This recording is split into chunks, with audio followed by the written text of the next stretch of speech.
এই যে আমার এক ভাই দেখেন কীভাবে আইতেছে, আমি আপনাদেরকে জুম না করলে বুঝতে পারবেন না, তা আমি একটু জুম করলাম।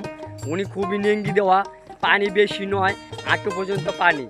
যাই হোক দর্শক, ওনার কাছে আমি কিছু প্রশ্ন করব, দেখি উনি আমার প্রশ্নের উত্তর দেয়। এখন তুমি এই বর্ষাকালে এই পানি সিজনে এই জমিতে আইসে কিরকম লাগলো? খুবই আনন্দ লাগতেছে। আসলে এই বর্ষার সিজনে গ্রামের এই সুন্দর আবহাওয়া, এটা আসলে নিজের চোখে না দেখলে সেটা আসলে বাসা দিয়ে বোঝানোর কিছু নাই। আপনারা দেখতেই পাচ্ছেন এই যে কত সুন্দর ফুল ধরেছে। তারপরে আপনারা শাপলাও পাবেন, হয়তো এখানে পানি কম বলে ওটা দেখা যাচ্ছে না।